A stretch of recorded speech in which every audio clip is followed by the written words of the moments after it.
Hello प्यारे विद्यार्थियों, तो कैसे हैं आप सब। मैं उम्मीद करता हूँ आप सब बहुत अच्छे होंगे। चलिए विद्यार्थियों, आज हम लोग क्लास 10th के केमिस्ट्री का चैप्टर 1 मोस्ट इम्पोर्टेंट एमसीक्यू देखेंगे। नहीं, जिसमें आपका क्वेश्चन का संख्या है कितना, 50। नहीं, 50 क्वेश्चन की संख्या है। 50 एमसीक्यू आज हम लोग देखेंगे चैप्टर 1 का। नहीं, केमिस्ट्री 10th क्लास का चैप्टर का नाम है आपका रासायनिक अभिक्रिया एवं समीकरण। नहीं, इस पाठ को हम लोग पढ़ लिए हैं, तो आज हम लोग देखेंगे नहीं किससे किस प्रकार से क्वेश्चन पूछे जाते हैं चैप्टर 1 से। और प्रत्येक वर्ष बोर्ड एग्जाम में इस चैप्टर से क्वेश्चन आते ही आते हैं। नहीं, तो आप विद्यार्थी अगर अच्छे से अपना मार्क्स लाना चाहते हैं, अपनी बोर्ड की तैयारी करना चाहते हैं, तो आप प्रत्येक सब्जेक्ट से प्रत्येक चैप्टर वाइज नहीं आप एमसीक्यू 50-50 एमसीक्यू आपको दिए जाएंगे। नहीं, और इसके साथ साथ आपका लघु उत्तरीय प्रश्न और दीर्घ उत्तरीय प्रश्न, नहीं जिनमें प्रश्न होंगे आपका प्रीवियस ईयर का भी प्रश्न रहेंगे और न्यू प्रश्न भी रहेंगे। नहीं, जिससे आप बेहतर मार्क्स ला सकते हैं। तो चलिए विद्यार्थियों, आज हम लोग नहीं, और अगर आप 24 और 25 सेशन की तैयारी कर रहे हैं क्लास 10th की, नहीं और आपके 95% से प्लस मार्क्स लाना चाहते हैं, तो आपको बेहतर तैयारी करना होगा प्यारे विद्यार्थियों। नहीं, तो चलिए आज और एकदम फुली हिंदी माध्यम से हम लोग पढ़ेंगे। तो हम लोग चलते हैं क्वेश्चन की तरफ बिना देर किए हुए। अब क्वेश्चन आपका यहाँ पर दिया हुआ है, zinc plus copper sulphate. Zinc को कॉपर सल्फेट के विलयन में डाला जाता है, जिससे बनता है क्या, कॉपर सल्फेट। क्या बनता है, जिंक सल्फेट। क्या बन रहा है आपका, कॉपर सल्फेट है। कॉपर सल्फेट को के अंदर जब जिंक को डाला गया, तो जिंक को डालने के बाद क्या बनता है आपका, जिंक फेट और कॉपर क्या हो जाता है, अलग हो जाता है। तो पूछ रहा है किस प्रकार की अभिक्रिया है। अब यहाँ देखना है प्यारे विद्यार्थियों कि ये जिंक अलग है, अब ये कॉपर को क्या कर रहा है, हटा करके खुद जुड़ जा रहा है। नहीं, और कॉपर अलग हो जा रहा है किससे, कॉपर सल्फेट से। अब ऐसा क्यों हो रहा है, यानी कि जिंक कॉपर को विस्थापित कर दे रहा है। नहीं, अब क्यों करता है, तो आपको पता है। नहीं, आप हम लोग पढ़े हैं कि सक्रियता श्रेणी के बारे में। नहीं, आपको पता होगा या नहीं भी पता था, हम लोग मेटल नॉन मेटल चैप्टर आएगा 3 चैप्टर में पढ़ेंगे वहां पर। नहीं, सक्रियता श्रेणी में क्या होता है कि जो सबसे ज्यादा विक्रियाशील तत्व होते हैं वो ऊपर होते हैं, और अपने से नीचे वाले तत्व को उसके यौगिक से क्या कर देते हैं, प्रतिस्थापित कर देते हैं, विस्थापित कर देते हैं, और खुद का अपना क्या बना लेते हैं, नया यौगिक बनाते हैं। तो आपका कौन सबसे ज्यादा सक्रियशील अभिक्रियाशील तत्व है, पोटेशियम, सोडियम, नहीं कैल्शियम, मैग्नीशियम, एल्यूमिनियम, इसके बाद आपका जिंक, इसके बाद आता है आपका पीबी लेड, इसके बाद आपका आता है हाइड्रोजन। अब हाइड्रोजन से जितने भी नीचे तत्व आएंगे वो बहुत कम अभिक्रियाशील होंगे, जैसे कॉपर हो गया आपका, मरकरी हो गया आपका, सिल्वर ये जी चांदी, और एक आपका यही होता है जो सबसे कम अभिक्रियाशील है। अब यहाँ पर देखना है प्यारे विद्यार्थियों क्या, कि जैसे जैसे नीचे आ रहा है वैसे अभिक्रियाशीलता क्या हो रही है, घट रही। सबसे ज्यादा अभिक्रियाशील क्या होता है, ऊपर पोटेशियम। नहीं, सबसे ज्यादा अभिक्रियाशील, सबसे ज्यादा अभिक्रियाशील नहीं, यानी सबसे अधिक अभिक्रियाशील, सबसे अधिक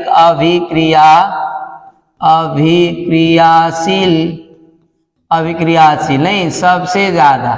इसके बाद आने के बाद यहाँ आपका मीडियम हो जाता है। नहीं, मध्यम अभिक्रियाशील, नहीं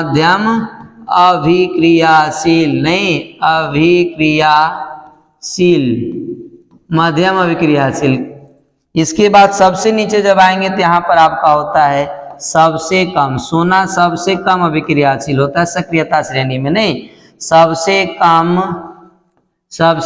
अभिक्रियाशील, नहीं सबसे कम अभिक्रियाशील तत्व है आपका। नहीं, तो अब यहाँ पर समझना है कि हम लोग को कि जैसे जितने भी तत्व हैं जो सबसे ऊपर है अपने से नीचे वाले सभी तत्वों को क्या कर सकते हैं, उसके यौगिक से प्रतिस्थापित कर सकते हैं, विस्थापित कर सकते हैं, हटा सकते हैं। जैसे पोटेशियम सोडियम को विस्थापित कर देगा, सोडियम अपने से नीचे आने वाले सभी तत्वों को विस्थापित कर देगा, कैल्शियम अपने से नीचे आने वाले सभी तत्वों को क्या कर देगा, उसके यौगिक से विस्थापित कर देगा। इसी प्रकार हम लोग को देखा जो ऊपर है नहीं अपने से ऊपर वाले तत्वों को विस्थापित नहीं कर सकता है। जैसे आपसे पूछे जिंक एल्युमिनियम को विस्थापित कर सकता है, नहीं कर सकता है, नहीं, ये ध्यान रखेंगे। और यहाँ पर आती लेड से पहले एक और होता है, आप यहाँ पर ध्यान रखेंगे, लेड से पहले आयरन आता है। कौन आता है, आयरन, नहीं, ये ध्यान रखेंगे। जिंक के बाद आपका कौन आ जाता है, Fe आयरन, इसके बाद आ जाता है Pb लेड, इसके बाद आपका आता है H यानी हाइड्रोजन, नहीं, ये ध्यान रखेंगे। तो हाइड्रोजन से नीचे जितने भी ये तत्व हैं ये सारी तत्व कम अभिक्रियाशील है और इसके ऊपर है वो आपका ज्यादा अभिक्रियाशील है, नहीं, ये चीज। तो ये सक्रियता श्रेणी होता है, इनमें से जितने भी तत्व ऊपर के हैं वो अपने से नीचे वाले सभी तत्व को उसके यौगिक से क्या कर सकते हैं, विस्थापित। तो अब यहाँ समझना हम लोग को क्या कि जिंक कहाँ पर है प्यारे विद्यार्थियों, जिंक आपका यहाँ है, जिंक यहाँ। अब बताइए यहाँ किसका सल्फेट है, कॉपर का। कॉपर जिंक से ऊपर है कि नीचे, नीचे है सर, यानी कि जिंक कॉपर को क्या कर सकता है, प्रतिस्थापित विस्थापित कर देगा और यहाँ पर क्या बन जाएगा आपका जिंक सल्फेट बनकर कॉपर अलग हो जाता है। तो किस प्रकार की अभिक्रिया, यानी विस्थापित कर रहा है, मतलब विस्थापन अभिक्रिया हो जाएगा या प्रतिस्थापन अभिक्रिया हो जाएगा। इसमें ऑप्शन आपका कौन सा हो जाएगा, सी नंबर आपका सही, नहीं। तो फर्स्ट क्वेश्चन का आंसर हम लोग का कौन होगा, सी होगा प्यारे विद्यार्थियों, विस्थापन। कौन सा होगा, विस्थापन। इसे प्रतिस्थापन भी आपका दिया हुआ रहेगा, नहीं, तो आप कंफ्यूज मत नहीं होंगे। प्रतिस्थापन क्या होगा प्यारे विद्यार्थियों, प्रतिस्थापन होगा सर। तो क्लियर हो गया। इस तरह के जहां भी आपको रिएक्शन देखें, जहां भी अभिक्रिया देखें तो उसको मार देंगे क्या हम लोग, प्रतिस्थापित। अब प्रतिस्थापन का डिफिनेशन ही होता है वैसे रासायनिक अभिक्रिया जिसमें अधिक अभिक्रियाशील वाले तत्व कम अभिक्रियाशील वाले तत्व को उसके यौगिक से क्या कर देते हैं, विस्थापित कर देते हैं और खुद उस यौगिक के साथ जुड़ जाते हैं, नहीं, तो उसको हम लोग बोलते हैं प्रतिस्थापन अभिक्रिया या विस्थापन अभिक्रिया कहा जाता है। क्लियर हो गया।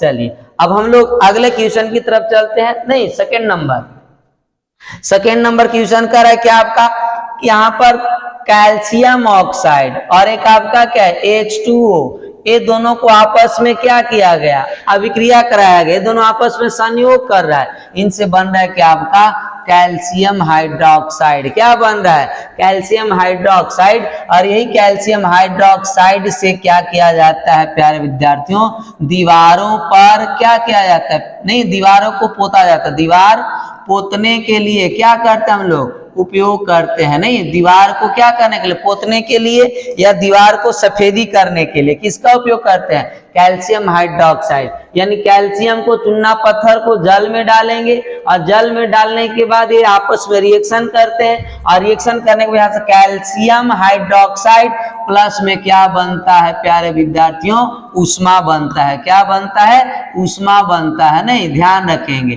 तो ये आपका क्या हो रहा है कि यहाँ पर दो यौगिक है, कैल्शियम ऑक्साइड और एक कौन है, जल। ये दो यौगिक है, दोनों यौगिक आपस में जुड़ रहा है ना, और इनसे क्या कोई यौगिक बन रहा है, एक यौगिक। तो हम लोग पढ़े थे रासायनिक अभिक्रिया में कि जब दो नहीं यौगिक या दो तत्व आपस में संयोग करके एकल यौगिक बनाते हैं, नहीं, एक यौगिक का निर्माण करते हैं, एक उत्पाद का निर्माण करते हैं, उसे क्या कहा जाता है, संयोजन अभिक्रिया कहते हैं। कौन सी अभिक्रिया, संयोजन। तो यहाँ पर ऑप्शन आपका कौन हो जाएगा प्यारे विद्यार्थियों, संयोजन हो जाएगा, यानी ऑप्शन ए हो जाएगा सेकंड क्वेश्चन का। समझ में आ गया ना, सिंपल है कि जब भी आपको दो तत्व या दो यौगिक दिखे और दोनों आपन संयोग करके केवल एक यौगिक का निर्माण करता हो तब उसे क्या बोलते हैं हम लोग, संयोजन अभिक्रिया। और इसका जस्ट अपोजिट होता है कि जब भी कोई यौगिक टूटकर दो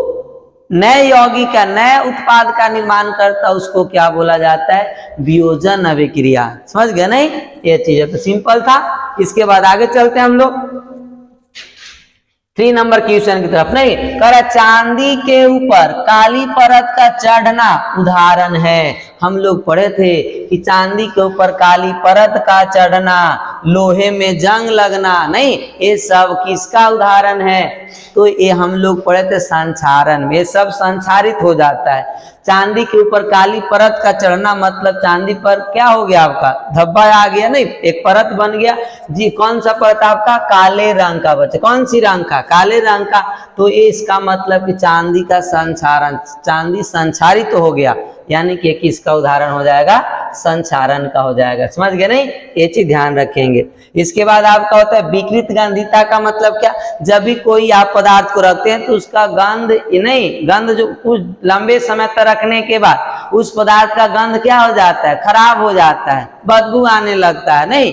जैसे आप खाना बनाए, चावल को आप 2 दिन तक छोड़ दीजिए तो वो क्या हो जाता है? उससे स्मेल आने लगता है, गंध आने लगता है, यानी चावल खराब हो जाता है, कि मतलब उसमें क्या होगा? विकृत गंधिता हो जाता है। इसके बाद उपचायक और एक क्या होता है?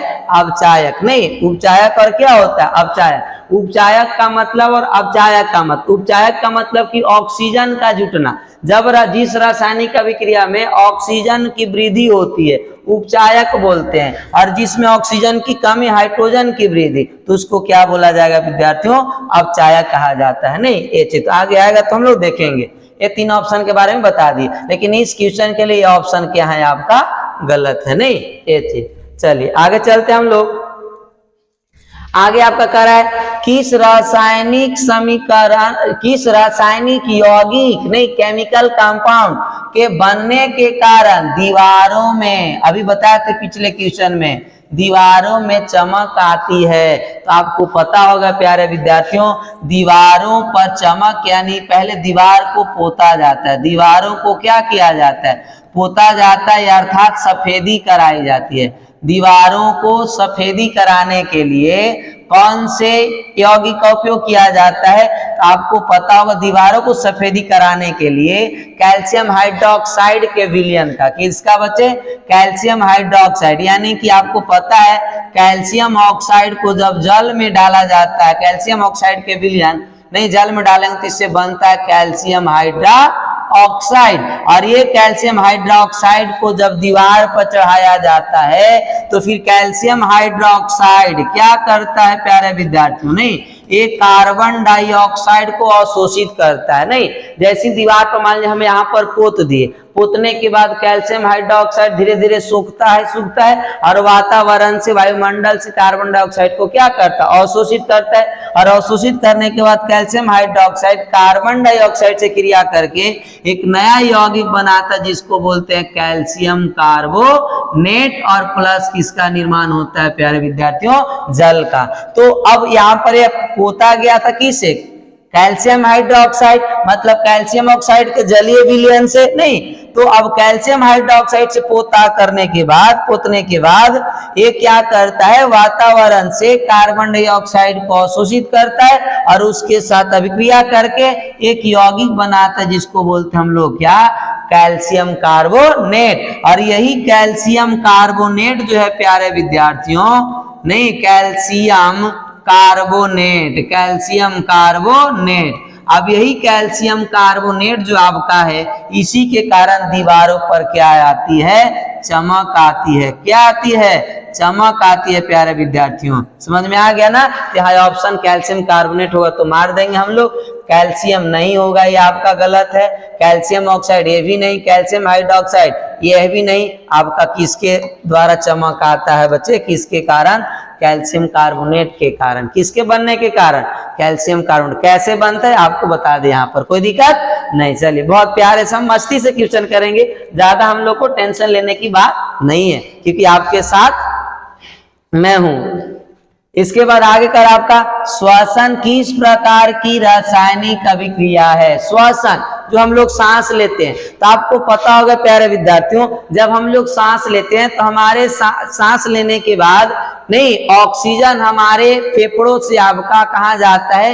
रक्त के माध्यम से कोशिकाओं के पास, और वहां जाने के बाद हमारे शरीर के अंदर जो ग्लूकोज होता है उस ग्लूकोज को क्या करता है, तोड़ता है, और तोड़ने के बाद क्या निर्माण होता है, उष्मीय ऊर्जा का निर्माण होता है। श्वसन के दौरान किसका निर्माण होता है, उष्मीय ऊर्जा, यानी कि उष्मा भी बन रहा है, तो उष्मा बनता है, उसको हम लोग बोलते हैं क्या, जिस अभिक्रिया में अभिक्रिया के दौरान उष्मा का उत्पन्न हो, उष्मा उत्पन्न होता है, उष्मा उत्सर्जित होता है, उष्मा निकलता है, उसे बोलते हैं उष्माक्षेपी अभिक्रिया कहा जाता है। कोई दिक्कत नहीं। और जब उष्मा को अवशोषित करते हैं हम लोग बाहर से, नहीं, जिस अभिक्रिया के दौरान उष्मा का अवशोषण किया जाता है, नहीं, उष्मा अवशोषित होती है अभिक्रिया के दौरान, उसे उष्मा शोषी बोलते हैं। शोषी का मतलब शोषण करना, क्षेपी का मतलब बाहर निकालना, उत्पन्न करना, उत्सर्जित करना। तो यहाँ पर श्वसन एक प्रकार का उष्मा क्षेपी अभिक्रिया है, क्योंकि श्वसन के दौरान किसका निर्माण होता है प्यारे विद्यार्थियों, उष्मीय ऊर्जा का निर्माण होता है। किसका निर्माण होता है,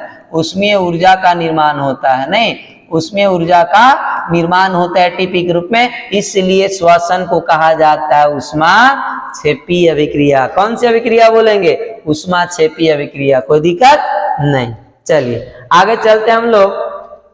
आगे करें सिल्वर क्लोराइड, कौन सा बच्चे, सिल्वर, AgCl, सिल्वर क्लोराइड का रंग होता है। अब आपको पता होना चाहिए सिल्वर क्लोराइड कौन सी रंग का होता है। सिल्वर यानी क्या होता है आपका, चांदी। सिल्वर का मतलब क्या होता है, चांदी। यानी सिल्वर क्लोराइड का जो रंग होता है प्यारे विद्यार्थियों, वो कौन सा होता है आपको बताना है। श्वेत, काला, लाल, पीला, नहीं बताएंगे आप लोग कौन सा रंग होता है, नहीं, किसका, सिल्वर क्लोराइड का। कौन सा रंग होता है ये बताएंगे आप लोग, चांदी का, नहीं, सिल्वर क्लोराइड का। तो आपको पता होना चाहिए सिल्वर का कौन सा रंग होता है, नहीं, तो सिल्वर क्लोराइड आपका कौन सी रंग का होता है प्यारे विद्यार्थियों, श्वेत रंग का, यानी सफेद रंग का होता है। कौन सी रंग का होता है, सफेद रंग का होता है। कोई दिक्कत नहीं। चलिए आगे चलते हैं हम लोग। आगे कह रहा है लोहे की कील को किस में डाला जाता है, कॉपर सल्फेट में। कॉपर सल्फेट ये अलग हो गया, एक ही साथ होगा, नहीं, कॉपर अलग सल्फेट अलग हो जाए, कॉपर सल्फेट। इसका फार्मूला लिख देते हैं, लोहे यानी आयरन Fe, कॉपर सल्फेट का CuSO4 के विलयन में डालने पर कॉपर सल्फेट के विलयन का नीला रंग कैसा हो जाता है, धूसर हो जाता है, मतलब नीला रंग गायब हो जाता है। इस प्रक्रिया में कौन सी अभिक्रिया हो रही है, तो आपको पता होना चाहिए प्यारे विद्यार्थियों, क्या कि सर यहाँ पर आपका आयरन को डाला जा रहा है, किसमें, नहीं, आयरन को डाला जा रहा है कॉपर सल्फेट में। किसमें डाला जा रहा है, कॉपर सल्फेट। और अब यहाँ से क्या होता है कि ये जो आयरन है कॉपर से अधिक अभिक्रियाशील, अभी आपको सक्रियता श्रेणी बताया था फर्स्ट क्वेश्चन में, तो कॉपर बचे, अरे आयरन कॉपर से ऊपर होता है, इसलिए आयरन ज्यादा अभिक्रियाशील है, किससे, कॉपर से। तो कॉपर के यहाँ से विस्थापित करेगा और यहाँ से बन जाएगा आपका FeSO4 प्लस में कॉपर क्या हो जाएगा आपका अलग, यानी कि बन गया आपका कौन सा, आयरन सल्फेट। कौन सा सल्फेट, आयरन सल्फेट। अब आयरन सल्फेट जो होता है बच्चे, पहले इसका रंग कैसा था आपका, नीला, कैसा था, नीला। अब एक कह रहा है कुछ विलयन का नीला रंग कैसा हो गया, धूसर, यानी नीला से कैसा हो गया आपका, धूसर हो गया।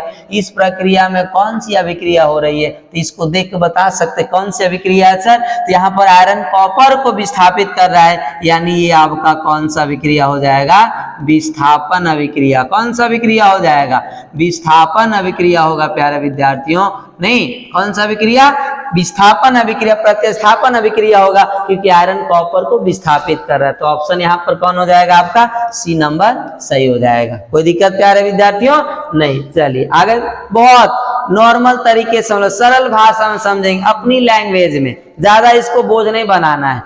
नहीं, हम लोग जितना ज्यादा आप विद्यार्थियों लोग क्वेश्चन को इतना ज्यादा उसको मतलब हाई फाई बना देते हैं जिससे आपको डर लगने लगता है। नहीं, ये कोई बड़ा चीज नहीं है, बहुत छोटी मोटी चीज है ये सब। नहीं, आपसे सब कोई बलवान नहीं है, ये सब क्वेश्चन को तो आप लोग ऐसे ही फेंक देंगे। बस आपको हिम्मत नहीं हारना है, अपना हिम्मत बनाए रखना है। कुछ है सब में नहीं। आगे चलेंगे हम लोग। आगे आपके निम्नलिखित में कौन प्रकाशीय वियोजन का उदाहरण है। अब बच्चे पहले आपको प्रकाशीय वियोजन का मतलब पता होना चाहिए।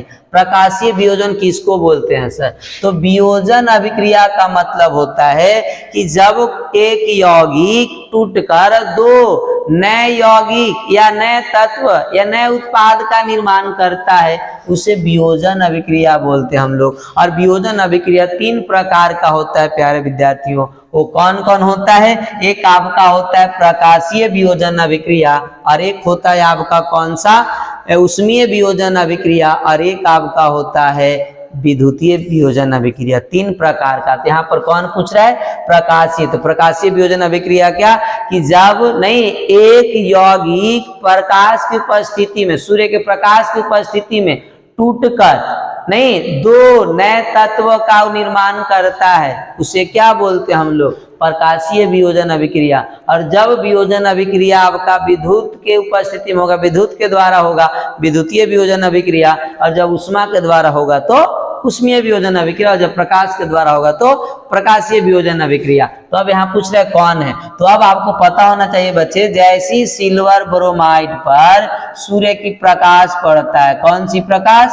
सूर्य का प्रकाश पड़ता है, नहीं प्रकाश, तो सिल्वर ब्रोमाइड जो है प्यारे विद्यार्थियों, वो सिल्वर और ब्रोमीन में क्या हो जाता है? टूट जाता है, अलग अलग हो जाता है। नहीं, इसके बाद H2O यानी जल, ये भी वियोजन अभिक्रिया टूट रहा है ना H2 और किस में? O2 में, यानी कि ये भी आपका ये जो बच्चे टूटता है ये विद्युत की उपस्थिति में, नहीं, इसलिए आपका क्या हो जाएगा? विद्युतीय वियोजन अभिक्रिया। कौन सा अभिक्रिया हो जाएगा? विद्युतीय वियोजन अभिक्रिया। और एक कॉपर और ऑक्सीजन मिल करके कॉपर ऑक्साइड बना रहा है, अर्थात ये आपका संयोग कर रहा है, यानी कि संयोजन अभिक्रिया हो जाएगा। कौन सा अभिक्रिया हो जाएगा? संयोजन अभिक्रिया। कौन सा अभिक्रिया होगा आपका? संयोजन अभिक्रिया। नहीं, ये जो आपका रिएक्शन होगा प्यारे विद्यार्थियों वो संयोजन हो जाएगा, नहीं संयोजन अभिक्रिया होगा आपका। क्लियर? चलिए, नहीं तो ऑप्शन हम लोग का कौन? प्रकाशीय वियोजन आपका ए ऑप्शन कौन हो जाएगा? सही। चलिए, इसके बाद हम लोग आगे चलते हैं। कैल्शियम कार्बोनेट नहीं को जब तोड़ा जाता है तो कैल्शियम ऑक्साइड और क्या बनता है? Carbon dioxide. किस प्रकार की अभिक्रिया है? तो अब बच्चे यहाँ पर ये पता आपको कि एक यौगिक है कैल्शियम कार्बोनेट, कैल्शियम कार्बोनेट, जिससे हम लोग पीछे देखे कि कैल्शियम कार्बोनेट बनने के कारण दीवारों पर चमक आती है। और ये कैल्शियम कार्बोनेट को जब हम लोग उष्मा देंगे यानी गर्म करेंगे, तो गर्म करने के बाद ये क्या होता है विद्यार्थियों? 2 अणु में टूट जाता है, एक कार्बन डाइऑक्साइड और एक आपका कोची में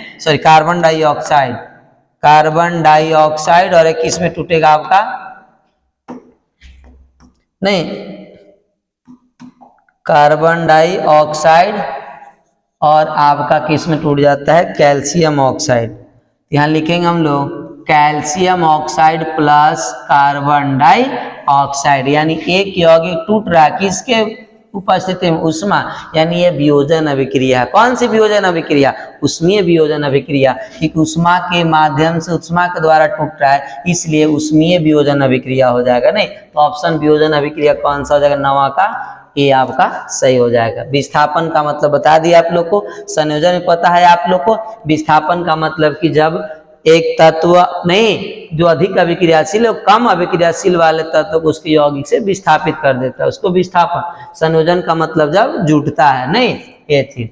आगे चलते हम लोग आगे। शरीर में भोजन का पचना, शरीर में भोजन का पचना किस प्रकार की अभिक्रिया है? संयोजन, वियोजन, विस्थापन, द्वितीय विस्थापन। तो शरीर में भोजन का पचना, अब भोजन के पचना का मतलब क्या होता है? जब भोजन छोटे छोटे अणुओं में, छोटे छोटे कणों में टूट जाता है तो उसको हम लोग क्या बोलते हैं? पाचन बोला जाता है। आप रोटी खाते, इतना बड़ा रोटी तोड़ के खाते, क्या उतना ही रह जाता है? वो आपका टूटता है धीरे धीरे, नहीं यानी कि टूटने का मतलब वो क्या हो रहा है? विखंडित हो रहा है आपका, नहीं वियोजित हो रहा है। इसलिए आपका भोजन का पचना कौन सा अभिक्रिया हो जाएगा?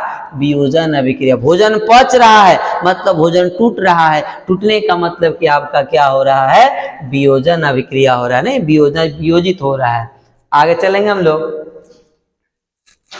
किस रासायनिक यौगिक के बनने के कारण दीवारों में चमक आती? देखिए फिर पीछे आया था क्वेश्चन, फिर आपका आ गया। देखिए क्वेश्चन 2 बार रिपीट हो गया है, कोई बात नहीं। हम लोग किस रासायनिक यौगिक के बनने के कारण दीवारों में चमक आते, तो आपको पता है कैल्शियम कार्बोनेट। एक ही क्वेश्चन दो बार रिपीट हो गया।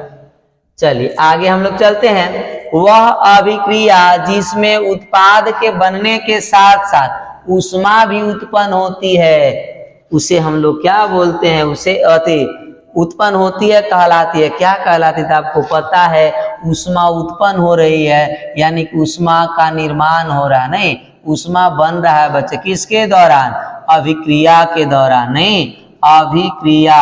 और जब अभिक्रिया के दौरान क्या होता है कि अगर ऊष्मा का उत्पन्न होता है, ऊष्मा बनता है, ऊष्मा उत्सर्जित होता है, तो उसे हम लोग कहते हैं अभिक्रिया के दौरान क्या बनता है प्यारे विद्यार्थियों, ऊष्मा। नहीं, तब उसे क्या कहा जाता है, ऊष्मा क्षेपी अभिक्रिया। कौन सी अभिक्रिया बोलते हैं, ऊष्मा क्षेपी अभिक्रिया कहा जाता है। कोई दिक्कत नहीं, तो ऊष्मा क्षेपी अभिक्रिया अगर होगा तो मार देंगे हम लोग बिना देखे, यानी कि सी ऑप्शन क्या हो जाएगा सही, ऊष्मा क्षेपी अभिक्रिया। कोई दिक्कत नहीं, समझ में आ रहा है ना। चलिए तो अब हम लोग आगे इसी तरह से 12 नंबर 13 नंबर क्वेश्चन करते हैं।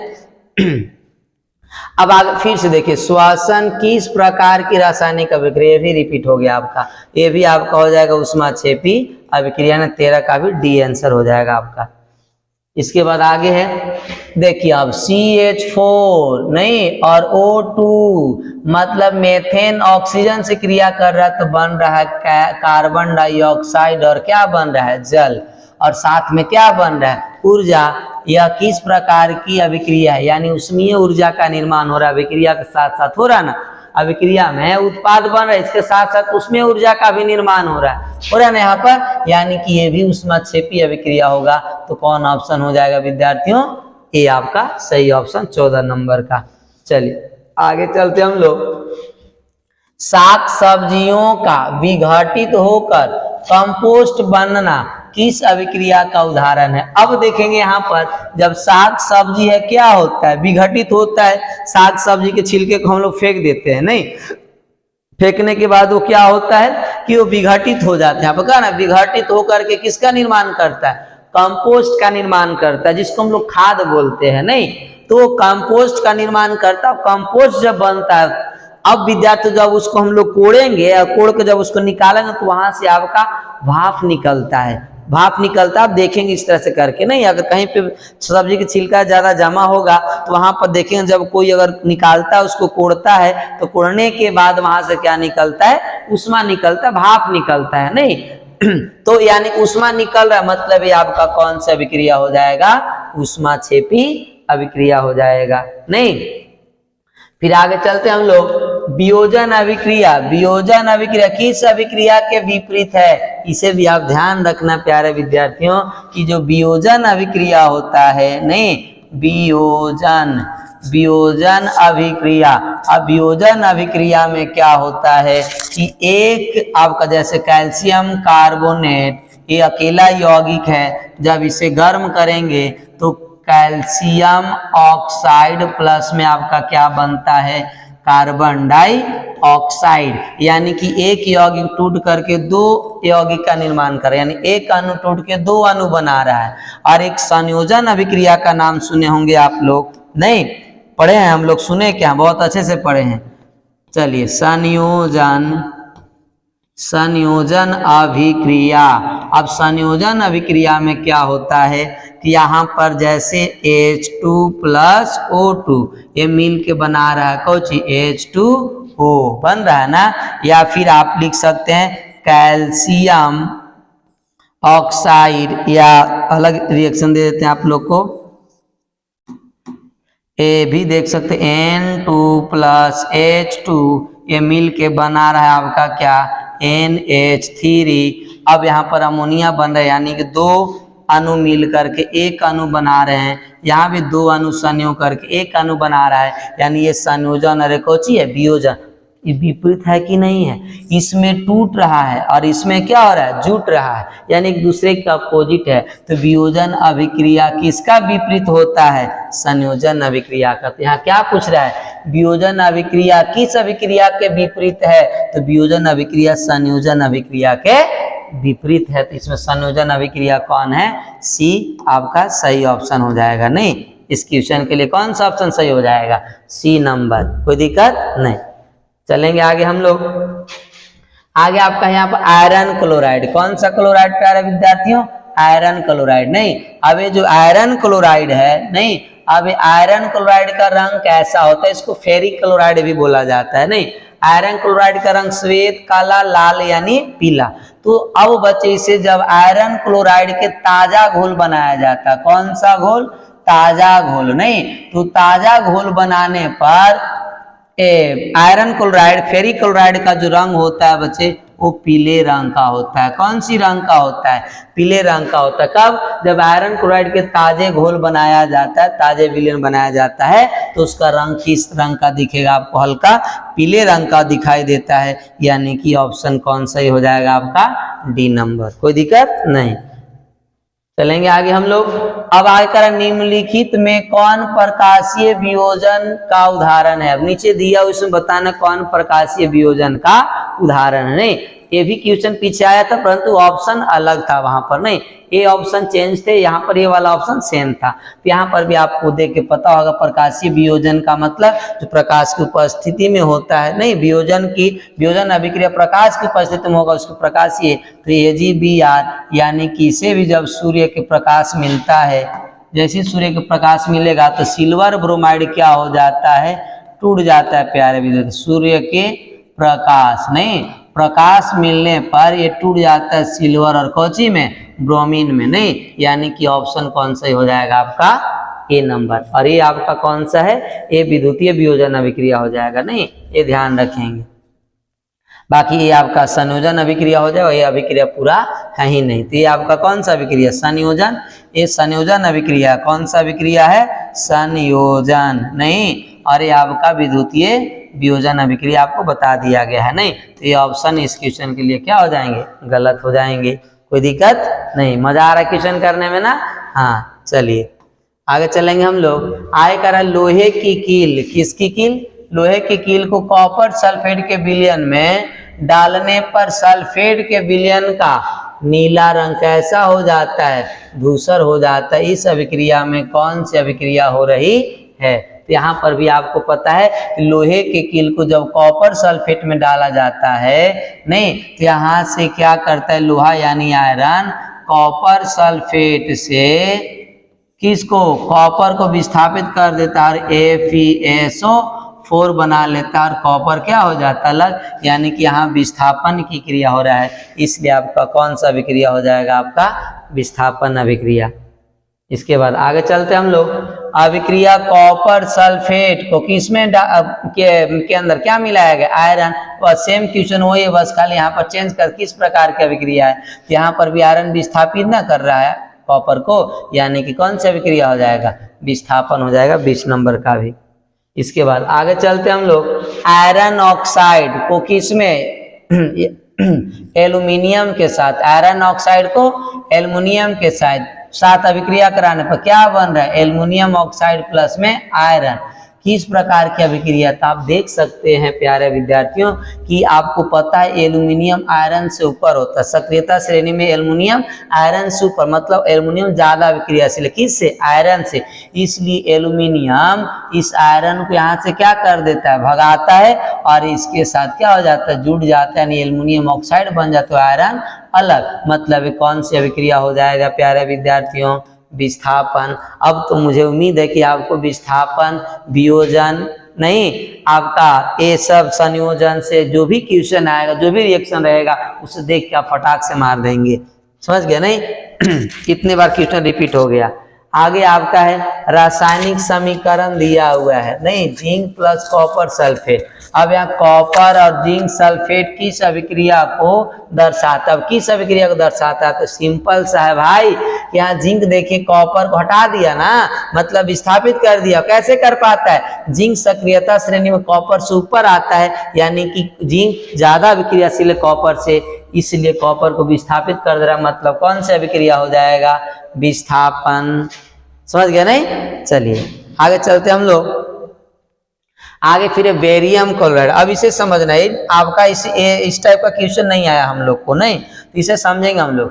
बेरियम क्लोराइड को किस में डाला गया, सोडियम सल्फेट नहीं के अंदर, तो जिससे क्या बना आपका यहाँ पर SO4 होगा नहीं, तो बेरियम सल्फेट बनता है प्लस में NaCl बनता है, यानी सोडियम क्लोराइड बनता है प्यारे विद्यार्थियों नहीं। तो अब यहाँ पर ये किस प्रकार की अभिक्रिया है, तो आपको यहाँ पता होना चाहिए कि ये जो है प्यारे विद्यार्थियों नहीं, बेरियम क्लोराइड प्लस Na2SO4।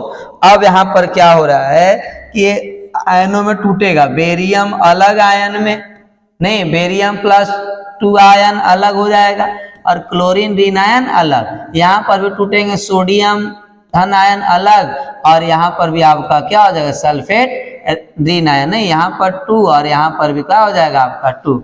अब क्या होगा प्यारे विद्यार्थियों नहीं, क्योंकि यहाँ पर 2 धन आयन, यहाँ पर भी कितने हैं ऋण, 2 क्लोरीन और सोडियम है, तो अब इससे क्या बनेगा कि यहाँ से A+ जो आपका है किससे जुटेगा, सल्फेट से, बेरियम किससे, सल्फेट से और क्लोरीन किससे, सोडियम। मतलब आयनों का आदान प्रदान हो रहा है, इसका धन आयन इसके ऋण आयन से, इसका ऋण आयन इसके धन आयन, मतलब आयनों का आदान प्रदान हो रहा है दोनों यौगिक से ना, आयनों का क्या हो रहा है, आदान प्रदान हो रहा है। और यहाँ से बनेंगे आपका क्या, बेरियम सल्फेट, क्या बनेगा, बेरियम सल्फेट प्लस में बन जाएगा NaCl और यहाँ 2 से क्या कर देंगे, मल्टीप्लाई, संतुलित करने के लिए, समझ गए नहीं। और अब यहाँ पर जो हो रहा है आयनों का आदान प्रदान, और हम लोग पढ़े हैं कि जिस रासायनिक अभिक्रिया में आयनों का आदान प्रदान हो उसे कहा जाता है द्विविस्थापन अभिक्रिया, द्विविस्थापन अभिक्रिया। क्या बोलते हैं प्यारे विद्यार्थियों, द्विविस्थापन या उभय विस्थापन, उभय विस्थापन बोला जाता है प्यारे विद्यार्थियों नहीं, क्या बोलते हैं, उभय विस्थापन अभिक्रिया कहा जाता है, समझ गए नहीं। कब, जब आयनों का आदान प्रदान होगा तब। तो यहाँ पर द्विविस्थापन अभिक्रिया कौन हो जाएगा आपका, D नंबर सही हो जाएगा। इस क्वेश्चन के लिए कौन सा ऑप्शन होगा आपका, D नंबर सही हो जाएगा, कोई दिक्कत नहीं। चलेंगे आगे हम लोग, आगे कह रहा है किसी अभिक्रिया में भाग लेने वाले पदार्थ कहलाते हैं। अब यहाँ पता होना चाहिए प्यारे विद्यार्थी, कोई मान लीजिए A+B अभिक्रिया में भाग ले रहा है और इससे बन रहा है C+D, तो अब A और B अभिक्रिया की साइड है ना, यानी अभिक्रिया में भाग ले रहा है, कौन भाग ले रहा है, A+B। और हम लोग को पता है कि जो पदार्थ अभिक्रिया में भाग लेता है, जो पदार्थ अभिक्रिया में भाग लेता है उसे बोलते हैं हम लोग अभिकारक। क्या बोलते हैं प्यारे विद्यार्थियों, अभिकारक यानी रिएक्टेंट बोला जाता है, इसे R से रिप्रेजेंट किया जाता है। और C+D AB के अभिक्रिया के फलस्वरूप बन रहा है, इसलिए इसे बोला जाता है क्या प्यारे विद्यार्थियों, इसे प्रोडक्ट यानी उत्पाद बोला जाता है। क्या बोला जाता है, उत्पाद यानी प्रोडक्ट बोला जाता है, कोई दिक्कत नहीं। हम लोग से क्या पूछ रहा है, किसी अभिक्रिया में भाग लेने वाले, भाग लेने वाला को क्या बोलते हैं, अभिकारक, और अभिक्रिया के फलस्वरूप जो नया पदार्थ बनता है उसे क्या बोलते हैं हम लोग, उत्पाद यानी प्रोडक्ट कहा जाता है। तो अगर आपसे पूछे अभिक्रिया के फलस्वरूप बनने वाले पदार्थ कौन हो जाएगा, उत्पाद, और अभिक्रिया में भाग लेने वाले कौन हो जाएंगे, अभिकारक, रिएक्टेंट हो जाएगा। तो इसमें अभिकारक दिया हुआ है, C नंबर आपका सही हो जाएगा, कोई दिक्कत नहीं। चलिए बहुत अच्छे से क्वेश्चन करते जा रहे हैं हम लोग।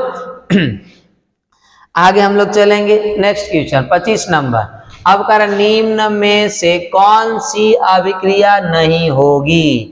अब कर के नीचे तो अभिक्रिया दिया हुआ, इसमें से कौन सी अभिक्रिया नहीं होगी। तो आपको पता होना चाहिए कि सक्रियता श्रेणी में आपको बताए थे प्यारे विद्यार्थियों क्या, कि सबसे ज्यादा अभिक्रिया से पोटेशियम, इसके बाद सोडियम, इसके बाद आपका होता है कैल्शियम, इसके बाद मैग्नीशियम, एल्यूमिनियम, इसके बाद आपका जिंक होता है, इसके बाद आयरन, इसके बाद आपका लेड होता है, इसके बाद हाइड्रोजन, कॉपर, इसके बाद पारा, इसके बाद आपका सिल्वर चांदी, इसके बाद आपका क्या होता है गोल्ड। तो अब इसमें देखेंगे हम लोग ये आयरन है नहीं, और ये आपका आयरन सल्फेट और जिंक। तो जिंक आपका आयरन से ऊपर है ना, मतलब आयरन को जिंक विस्थापित कर सकता है, परंतु आयरन जिंक को विस्थापित नहीं कर सकता है। तो यहाँ से आपका बनेगा विक्रिया नहीं, लेकिन यहाँ जिंक सल्फेट और यहाँ पर कौन ए आपका क्या है आयरन, और इसके बाद आपका जिंक आयरन लेड। तो इसमें कह रहा कौन सी अभिक्रिया नहीं होगी, तो नहीं होने के लिए हम लोग कौन सा करेंगे आपका यहाँ पर आयरन सल्फेट और एक आपका है जिंक सल्फेट नहीं। तो यहाँ पर आपका हो जाएगा कौन सा ऑप्शन सही हो जाएगा, जिंक कॉपर, यहाँ इसको भी नहीं विस्थापित कर पाएगा, और जिंक आयरन को भी विस्थापित हाँ कर देगा। देखिए यहाँ पर हो जाएगा, ये अभिक्रिया होगा आपका, ये जिंक ऊपर है ना, तो जिंक आयरन को विस्थापित करेगा, मतलब ये बन जाएगा आपका जिंक प्लस क्या बनेगा, ध्यान से देखेंगे कंफ्यूज हो रहे थे, आयरन को विस्थापित कर सकता है जिंक नहीं, क्योंकि जिंक ऊपर है किससे, आयरन से, ज्यादा अभिक्रियाशील है। तो यहाँ बन जाएगा क्या आपका ZnSO4 zinc sulphate plus Fe क्या हो जाएगा बाहर नहीं, विस्थापित हो गया। लेकिन आप बताएं ये भी हो जाएगा कॉपर सल्फेट, जिंक विस्थापित कर देगा, तो जिंक सल्फेट बन जाएगा प्यारे विद्यार्थियों, कॉपर बाहर। यहाँ भी आपका हो जाएगा एल्युमिनियम ऊपर है ना कॉपर से, यहाँ पर है, तो ये भी बन जाएगा आपका एल्यूमिनियम Al2SO4 के होल 3 प्लस में आपका क्या हो जाएगा कॉपर। लेकिन क्या यहाँ पर ये रिएक्शन हो पाएगा, ये कॉपर जो है आपका जिंक को विस्थापित नहीं कर पाएगा, क्योंकि कॉपर नीचे और जिंक क्या है ऊपर, जिंक ज्यादा अभिक्रियाशील है कॉपर से, इसलिए कॉपर इसको विस्थापित नहीं कर पाएगा, तो ये अभिक्रिया पूरा नहीं होगी। तो ऑप्शन यहाँ निम्न में से कौन सी अभिक्रिया नहीं होगी, तो आपका zinc sulphate plus copper sulphate यहाँ से आपका नहीं बनेगा, इसलिए इसके लिए ऑप्शन कौन सही हो जाएगा आपका प्यारे विद्यार्थियों, बी नंबर आपका क्या हो जाएगा सही 25 क्वेश्चन नंबर का। कोई दिक्कत नहीं, बहुत तसल्ली से पढ़ेंगे हम लोग, बहुत आराम से, बहुत मजे में पढ़ेंगे हम लोग, ज्यादा सीरियस नहीं होना हम लोगों को, समझ गए नहीं। इसके बाद आगे आपका है 26 नंबर, अभिक्रिया जिंक ऑक्साइड प्लस कोची है कार्बन, बन रहा है जिंक और कोची कार्बन मोनोऑक्साइड में किसका उपचयन होता है, तो ये बच्चे एक प्रकार का आपका रेडॉक्स अभिक्रिया। कौन सी अभिक्रिया, रेडॉक्स। क्यों बोल रहे हैं रेडॉक्स सर, क्योंकि इसमें उपचयन और अवचयन दोनों की क्रिया हो रहा है। तो उपचयन का मतलब होता है प्यारे विद्यार्थियों, उपचयन का मतलब होता है कि ऑक्सीजन का जुटना, नहीं ऑक्सीजन का क्या होना जुटना, और अपचयन का मतलब होता है ऑक्सीजन की कमी होना, समझ गए नहीं। तो यहाँ पर क्या हो रहा है, जिंक के साथ ऑक्सीजन निकल रहा है, मतलब यहाँ अपचयन हो रहा है। कौन सी अभिक्रिया हो रहा है बच्चे, अपचयन नहीं, जिंक ऑक्साइड का क्या हो रहा है अपचयन, और कार्बन के साथ ऑक्सीजन जुड़ रहा है, मतलब कार्बन का क्या हो रहा है यहाँ उपचयन। कार्बन का क्या हो रहा है यहाँ पर उपचयन हो रहा है, और जिंक ऑक्साइड का क्या हो रहा है अपचयन, और कार्बन का क्या हो रहा है उपचयन। तो कौन सा ऑप्शन मारेंगे यहाँ पर हम लोग, आंख बंद करके मार देंगे, उपचयन के लिए पूछ रहा है, मतलब किसमें ऑक्सीजन जुट रहे हैं, तो यहाँ कार्बन में, यानी कि ऑप्शन कौन सही हो जाएगा, सी नंबर सही हो जाएगा। अगर यहाँ पूछता हम लोग से कि किसका अपचयन हो रहा है, यहाँ पर अगर पूछता प्यारे विद्यार्थियों कि किसका अपचयन हो रहा है, तो अपचयन पूछता तो हम लोग लिख देते मारते कौन सा जिंक ऑक्साइड हो जाता, लेकिन यहाँ पूछा है क्या उपचयन, इसलिए आपका कौन हो जाएगा कार्बन। तो यह कार्बन का हो रहा है उपचयन, और जिंक ऑक्साइड का क्या हो रहा है अपचयन हो रहा है, कोई दिक्कत नहीं। चलिए आगे क्वेश्चन की तरफ बढ़ते हैं हम लोग। 27 नंबर, अब कह रहा है जल के विद्युत अपघटन में कैथोड पर कौन सी गैस मुक्त होती है। नहीं, अब आपको पता होना चाहिए प्यारे विद्यार्थियों कि जो H2O है इसे जब विद्युत दिया जाता है, विद्युतीय वियोजन अभिक्रिया है नहीं, तो विद्युत की उपस्थिति में आपका H2 प्लस क्या बनता है O2। तो आपको पता होना चाहिए H2 जो बनता है प्यारे विद्यार्थियों वो कैथोड पर बनता है, किस पर बनता है कैथोड पर, और O2 जो बनता है वो किस पर बनता है आपका, एनोड पर। तो यहाँ पर क्या पूछ रहा है आपका कि कैथोड पर कौन सी गैस मुक्त होती है, कौन सी गैस निकलती है, तो कैथोड पर आपका कौन सा प्यारे विद्यार्थियों, हाइड्रोजन। इसलिए यहाँ पर ऑप्शन कौन सही हो जाएगा, 27 नंबर का ए ऑप्शन सही हो जाएगा, कोई दिक्कत नहीं। चलिए आगे चलते हैं हम लोग। आगे कह रहा है उपचयन और अपचयन अभिक्रिया का दूसरा नाम क्या है। अभी जस्ट हम लोग देखे कि उपचयन और अपचयन अभिक्रिया का दूसरा नाम, कहने का मतलब है कि उपचयन और अपचयन जब दोनों एक ही साथ होगा तो उसे बोलते हैं रेडॉक्स अभिक्रिया। क्या कहा जाता है, रेडॉक्स अभिक्रिया। तो उपचयन और अपचयन अभिक्रिया का दूसरा नाम भी होता है कौन प्यारे विद्यार्थियों, रेडॉक्स अभिक्रिया। इसलिए 28 नंबर का कौन ऑप्शन हो जाएगा, सी नंबर सही हो जाएगा, कोई दिक्कत नहीं। चलेंगे आगे हम लोग। अब आगे कह रहा है निम्न में कौन संतुलित समीकरण है। संतुलित आपको पता होना चाहिए। संतुलित समीकरण का मतलब होता है कि अभिकारक और उत्पाद दोनों तरफ में परमाणुओं की संख्या क्या हो जानी चाहिए, बराबर। जितने तत्व के परमाणु इधर उतना ही इधर भी होना चाहिए, अभिकारक उत्पाद दोनों तरफ। तो हम लोग चेक करेंगे कौन संतुलित और कौन असंतुलित। अब इसमें देखेंगे प्यारे विद्यार्थियों, यहाँ पर जो आपका सोडियम क्या गो है, एक। यहाँ पर भी सोडियम क्या गो है, एक, यानी ये तो आपका सही है। हाइड्रोजन 2 दूना के कितना हो गया, 4। यहाँ पर हाइड्रोजन 2 और 1 कितने हैं, 3, यानी हाइड्रोजन की परमाणु बराबर नहीं ना है, इधर 4 उधर कितने हैं, 3। ऑक्सीजन 1 और ऑक्सीजन 1, ये सही है। लेकिन हाइड्रोजन की परमाणु बराबर नहीं है, तो एक तत्व का भी परमाणु अगर बराबर ना हो तो संतुलित नहीं है, वो कैसा है, असंतुलित। ये अभिक्रिया असंतुलित है। कैसा है आपका, असंतुलित है प्यारे विद्यार्थियों। नहीं, ये कौन सी अभिक्रिया है, असंतुलित है। तो इसको हम लोग लिखेंगे क्या है आपका, असंतुलित है। क्या है, असंतुलित। अब इसको चेक करते हैं। आयरन इधर 3 है, इधर भी आयरन 3, सही है। हाइड्रोजन देखते हैं, 4 दूना के 8, इधर भी 4 दूना के 8 बराबर है। इधर भी ऑक्सीजन 4, इधर भी ऑक्सीजन कितने हैं, 4, यानी बी नंबर संतुलित है। बी कौन सा है आपका, संतुलित समीकरण है, बी संतुलित है। बी कैसा है आपका, संतुलित है। नहीं, इसके बाद सी को भी चेक करते हैं। CH4O2 यानी ऑक्सीजन 4, कार्बन 1 कार्बन 1, सही है। और हाइड्रोजन 4, इधर भी 2, बराबर नहीं ना है। ऑक्सीजन भी 4, इधर आपका 2 1 3, ऑक्सीजन हाइड्रोजन के परमाणु बराबर नहीं है, तो ये भी क्या हो जाएगा आपका, असंतुलित। क्या हो जाएगा, असंतुलित समीकरण।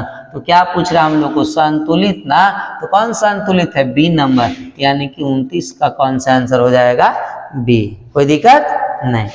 चलेंगे आगे।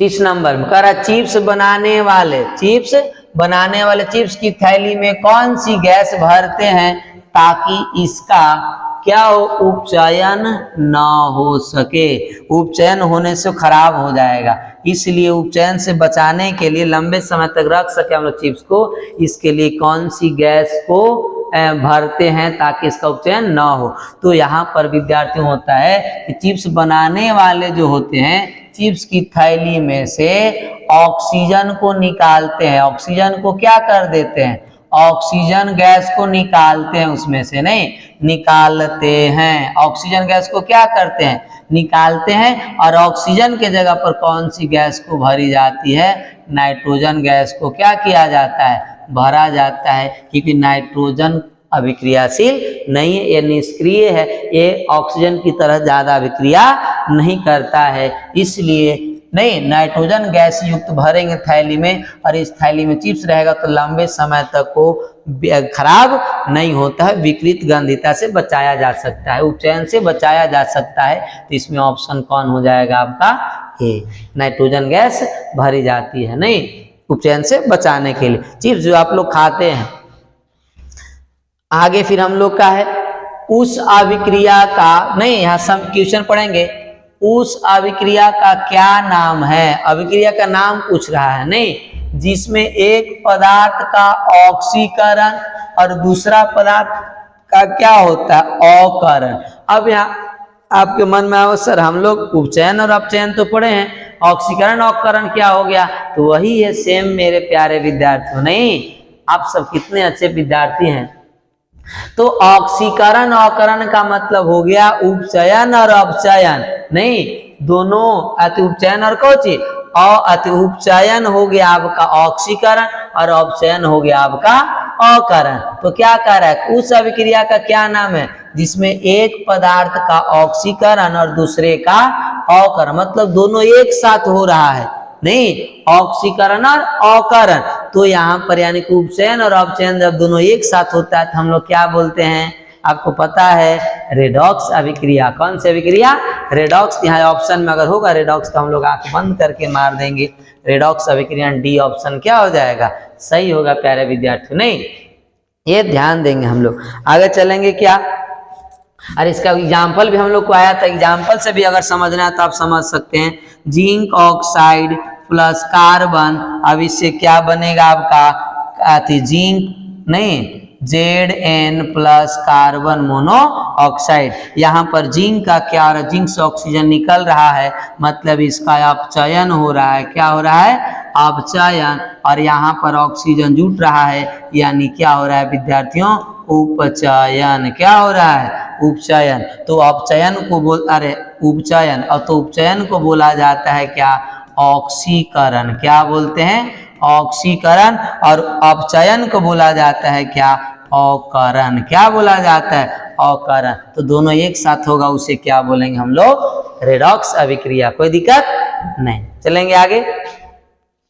आगे चलते हम लोग, आगे कर रहे हैं संक्षारण के कारण लोहे पर किस रंग की परत चढ़ जाती है, परत चढ़ जाती है। किस पर पूछ रहा है सर, लोहे पर। तो आप देखे होंगे लोहा पर जंग, मतलब लोहा पर किस रंग की परत चढ़ जाती है, यानी लोहा में जंग लग जाता है, जिसको चित्ती बोलते हैं। लोहा में चित्ती पकड़ लिया है, नहीं क्यों पकड़ लेता है, जब भी लोहा वायु और नमी के संपर्क में आता है तो ऑक्सीजन से क्रिया करके वो क्या कर लेता है, आयरन ऑक्साइड बनाता है, जिससे बोलते हैं हम लोग कि लोहा में जंग लगे, आयरन में जंग लग गया है। तो कौन सी रंग का होता है, तो आप देखें ब्राउन कलर का होता है, नहीं यानी लाल भूरे रंग का होता है। कौन सी रंग का हो जाता है, लाल भूरे रंग का परत चढ़ जाता है, जिसको बोलते हम लोग कि आयरन संक्षारित हो गया, यानी आयरन का क्या हो गया आपका संक्षारण। संक्षारण के कारण उस पर क्या हो जाता है, लाल भूरे रंग की परत चढ़ जाती है। समझ गए नहीं, कब चढ़ती है, जब कोई आयरन यानी लोहा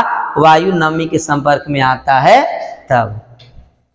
आगे चलेंगे, संक्षारण के कारण। अब आगे पूछ रहा है संक्षारण के कारण चांदी पर किस रंग की परत चढ़ जाती है। वहां पर पूछा था लोहा पर, अब यहाँ पूछ रहा है किस पर, चांदी पर। चांदी पर कौन सी रंग की परत चढ़ जाती है, इससे भी एक क्वेश्चन आया था हम लोग का। अब प्यारे विद्यार्थियों, चांदी पर जो का रंग परत का चढ़ता है उसका रंग हो जाता है आपका कैसा, काली रंग हो जाता है, यानी काले रंग का परत चढ़ जाता है। किस पर, चांदी पर, यानी कि चांदी का संक्षारित हो जाता है, नहीं तो काले रंग का हो जाएगा। समझ गए नहीं ये चीज। और आयरन का पूछे तो क्या हो जाएगा, लाल भूरे। और चांदी पर कैसा परत, तो काले रंग का होता है, काले रंग की होती है, नहीं।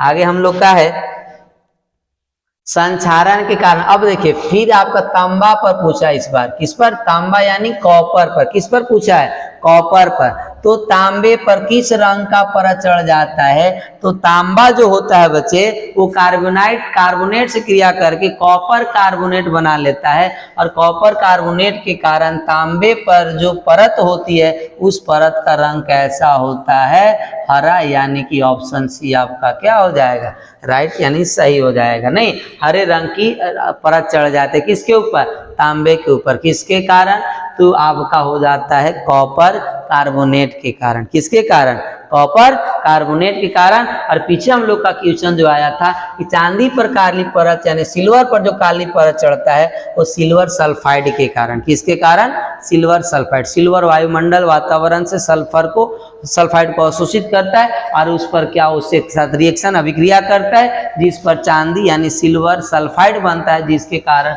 उसका रंग कैसा हो जाता है, काली हो जाता है। प्यारे विद्यार्थी समझ गए नहीं। और यहाँ भी बता दिए कि तांबे पर जो आपका परत चढ़ता है वो कॉपर कार्बोनेट होता है, क्योंकि कॉपर कार्बोनेट से क्रिया कर लेता है ना, जिससे कॉपर कार्बोनेट का परत चढ़ जाता है, और वो कौन सा रंग का होता है, हरे रंग का होता है।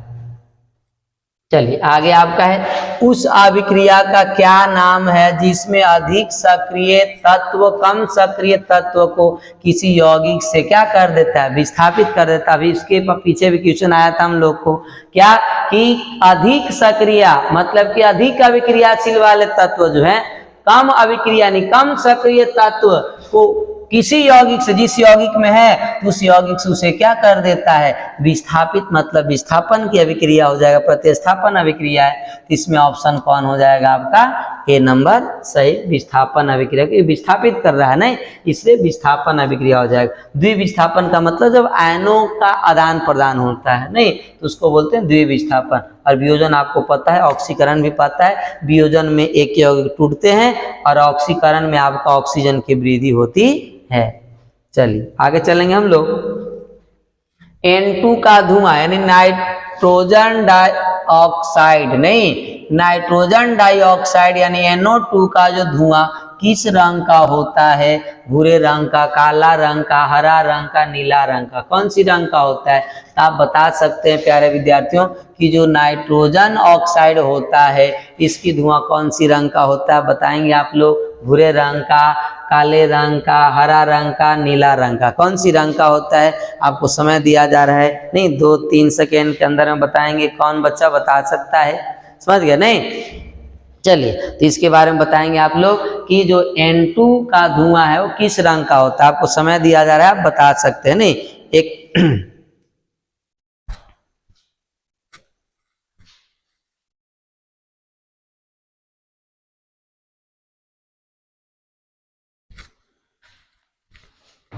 चलिए तो आप लोग को समय हो गया नहीं, अब बताएंगे और कमेंट में लिख के बताएंगे इसका कौन सा आंसर सही होगा नहीं। N2 का धुआं किस रंग का होता है, कमेंट में बताएंगे जरूर, समझ गए नहीं।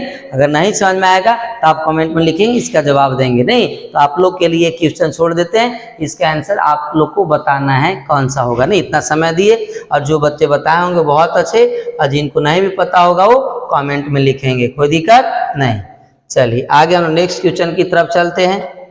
38 नंबर, जब मैग्नीशियम रिबन, कौन सी रिबन, मैग्नीशियम रिबन को वायु में जलाया जाता है तो किस प्रकार की अभिक्रिया होती है नहीं।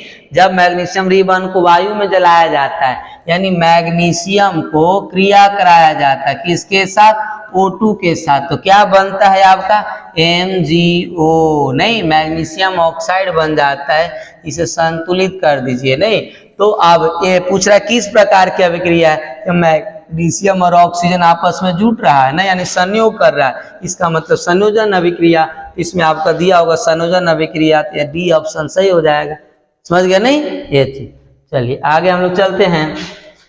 जब मैग्नीशियम रिबन को वायु में जलाया जाता है नहीं, तो बनी हुई राख नहीं, जैसे मैग्नीशियम ऑक्साइड किस रंग की होती है। अब पूछ रहा है बच्चे क्या कि जब मैग्नीशियम को किसके उपस्थिति में, ऑक्सीजन O2 तो के उपस्थिति में जलाया जाता है तो बनता है मैग्नीशियम ऑक्साइड नहीं।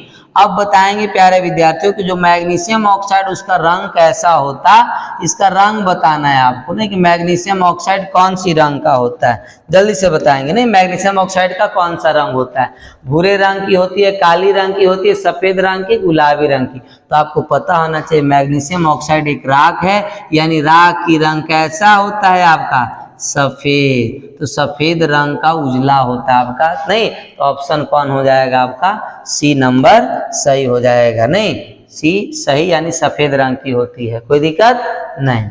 चलेंगे आगे। आगे कह रहा है कि जल बनाने के लिए ऑक्सीजन गैस के साथ हाइड्रोजन गैस का अभिक्रिया कराया जाता है, या किस अभिक्रिया है, यह अभिक्रिया है, मतलब कौन सी अभिक्रिया है। तो कितना अच्छा से कह रहा है कि जल बनाने के लिए ऑक्सीजन गैस के साथ किसको, हाइड्रोजन, यानी H2+O2, हाइड्रोजन गैस और ऑक्सीजन गैस को नहीं क्या किया जाता है, अभिक्रिया कराया जाता है। तो इससे बनता है आपका H2O, यानी जल बन गया। अब ये जल, ये जो अभिक्रिया वो किस प्रकार का है, तो आपको पता है प्यारे विद्यार्थियों कि हाइड्रोजन ऑक्सीजन दो अणु आपस में संयोग करके एक यौगिक का निर्माण, एकल यौगिक का निर्माण कर रहा है, इसलिए है आपका कौन सा, संयोजन अभिक्रिया। कौन सा अभिक्रिया हो जाएगा, संयोजन अभिक्रिया हो जाएगा। यानी ऑप्शन नंबर कौन सही होगा आपका, ए। 39 का कौन ऑप्शन सही हो जाएगा, ए होगा प्यारे विद्यार्थियों। चलिए आगे चलते हम लोग। आगे आपका है निम्नलिखित में से कौन सी प्रक्रिया में, नहीं कौन सी प्रक्रिया में रासायनिक अभिक्रिया नहीं होती है। इनमें से बोला जो प्रक्रिया है इनमें किसमें रासायनिक अभिक्रिया नहीं होती है, यानी कि जिसमें रासायनिक परिवर्तन नहीं हो रहा है उसमें रासायनिक अभिक्रिया नहीं होगा, और जिसमें रासायनिक अभिक्रिया नहीं हो रही उसमें रासायनिक परिवर्तन नहीं हो रहा उसमें रासायनिक अभिक्रिया भी नहीं होगा, और जिसमें भौतिक परिवर्तन होता है यानी भौतिक गुणों में चेंजिंग होगा तो भौतिक परिवर्तन। तो यहाँ रासायनिक परिवर्तन किस में हो रहा है, नहीं तो यहाँ पर देखना गर्म करने पर मोम का पिघलना, इसमें भौतिक परिवर्तन है। गर्म करने पर मोम का जलना, जल जाएगा मतलब रासायनिक परिवर्तन, इसमें अभिक्रिया हो रहा है। भोजन का पाचन, ये भी आपका भोजन का पाचन वियोजन रासायनिक अभिक्रिया है, नहीं तो ये आपका क्या होगा, ये भी रासायनिक अभिक्रिया। फलों का पकना ये भी रासायनिक अभिक्रिया है, तो कौन नहीं है रासायनिक अभिक्रिया, गर्म करने पर मोम का पिघलना, ये भौतिक परिवर्तन, इसके भौतिक गुण में परिवर्तन आता है। नहीं आप मोम को जला करके फिर से मोम बना सकते हैं, यानी भौतिक परिवर्तन। इसलिए इस क्वेश्चन के लिए ऑप्शन कौन सा हो जाएगा, ए नंबर। नहीं पूछ रहा है नहीं, इसलिए वो सही आपका है। इसके बाद आगे हम लोग का है कि निम्नलिखित में से किस नियम के आधार पर रासायनिक समीकरण को संतुलित किया जाता है। तो आपको पता है नहीं कि हम लोग रासायनिक संयोजन के नियम पढ़े थे, उसमें आपका था एक आपका द्रव्यमान संरक्षण के नियम। द्रव्यमान संरक्षण का नियम क्या कहता है कि रासायनिक अभिक्रिया में द्रव्यमान को न तो सृजित किया जा सकता है और न विनाश किया जा सकता है, मतलब द्रव्यमान में कोई परिवर्तन नहीं लाया जा सकता है। यानी कि समीकरण क्या होता है, वो संतुलित समीकरण द्रव्यमान संरक्षण के नियम को प्रदर्शित करता है। नहीं तो यहाँ पर वही कह रहा है कि निम्नलिखित में से किस नियम के आधार पर रासायनिक समीकरण को संतुलित किया जाता है, द्रव्यमान संरक्षण के नियम के आधार पर। समझ गए नहीं। आगे है लेड, नहीं पीबी लेड, कॉपर क्लोराइड, नहीं लेड जब कॉपर क्लोराइड से क्रिया करता है तो लेड कॉपर को विस्थापित कर रहा है, यहाँ से बन रहा है लेड क्लोराइड और कॉपर। यह किस प्रकार की रासायनिक अभिक्रिया है, तो कितना आसान है आपका, विस्थापित कर दिया ना लेड, क्योंकि लेड ज्यादा अभिक्रिया है कॉपर से, क्योंकि ऊपर श्रेणी में आता है नहीं सक्रियता श्रेणी में। अब यहाँ हो जाएगा ऑप्शन कौन सही आपका, प्रतिस्थापन यानी कि विस्थापन अभिक्रिया हो जाएगा। समझ गए ना। चलिए आगे चलते हम लोग 43 नंबर में, संक्षारण किस प्रकार की अभिक्रिया है, अपचयन अभिक्रिया, अवक्षेपण, संयोजन, उपचयन।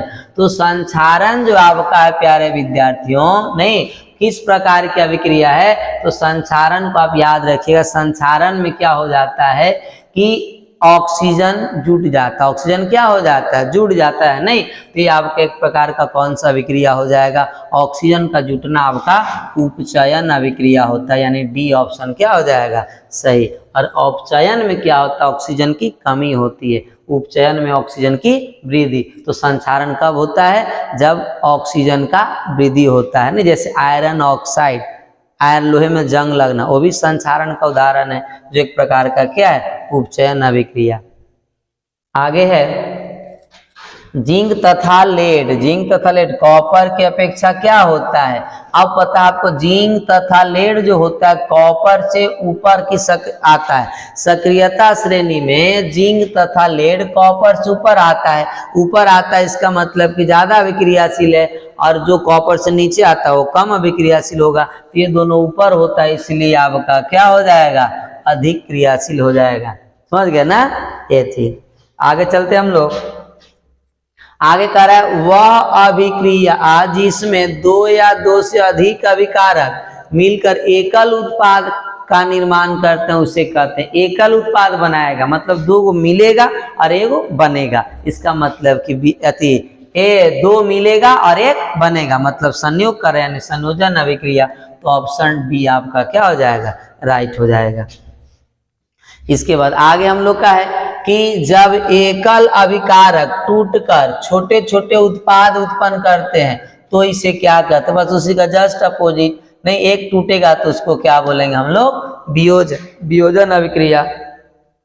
इसके बाद आगे है, नीचे दी गई अभिक्रिया के संबंध में कौन सा कथन असत्य है, यानी गलत पूछ रहा है, यहाँ पर सही नहीं मानना है, गलत बताना है। तो यहाँ पर हम लोग पहले समझेंगे कि जो लेड ऑक्साइड है, यहाँ पर लेड ऑक्साइड का क्या हो रहा है प्यारे विद्यार्थियों, शीशा अपचयित हो रहा है। शीशा का क्या हो रहा है यहाँ पर, अपचयित, शीशा अपचयित हो रहा है, सॉरी अपचयित नहीं, शीशा उपचयित हो रहा है। शीशा कौन हो रहा है, लेड ऑक्साइड जो यहाँ पर है, लेड ऑक्साइड का हो रहा है प्यारे विद्यार्थियों क्या, उपचयन यानी उपचयित हो रहा है। ये तो कथन सही हो जाएगा। और कार्बन का क्या है यहाँ पर, पहले दोनों कथन लिखे, कार्बन का हो रहा है यहाँ पर क्या, अति ये उपचयित हो रहा है यहाँ पर, नहीं सॉरी, लेड ऑक्साइड अपचयित हो रहा है, लेड ऑक्साइड अपचयित क्योंकि ऑक्सीजन घट रहा है यहाँ पर ना, ऑक्सीजन की हानि हो रही है, और यहाँ कार्बन ऑक्सीजन जुट रहा है, इसलिए आपका ये क्या हो जाएगा, उपचयित। क्या हो जाएगा, उपचयित। अब यहाँ पर है अपचयित और उपचयित, किसका अपचयित हो रहा है, जिंक ऑक्साइड का। किसका हो रहा है, सॉरी लेड ऑक्साइड है ना, जिंक ऑक्साइड नहीं, जिंक ऑक्साइड नहीं, यहाँ पर है आपका लेड ऑक्साइड। और उपचयित किसका हो रहा है, कार्बन का। किसका हो रहा है आपका, कार्बन का। नहीं तो अब यहाँ पर पूछ रहा सत्य कथन कौन है, तो नीचे से देखें, लेड ऑक्साइड अपचयित हो रहा है, लेड ऑक्साइड अपचयित हो रहा है, ये तो आपका सही ऑप्शन है। तो सही नहीं, हम लोग से गलत पूछा है। अब कार्बन का उपचयित हो रहा है, कार्बन, हाँ कार्बन क्या हो रहा है आपका, उपचयित हो रहा है। कार्बन क्या हो रहा है, उपचयित हो रहा है। लेकिन कार्बन डाइऑक्साइड उपचयित हो रहा है, नहीं, कार्बन डाइऑक्साइड नहीं।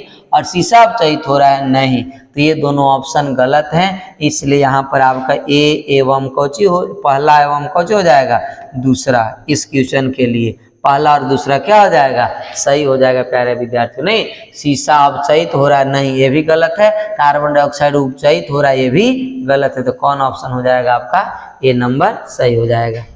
चलिए आगे चलते हम लोग।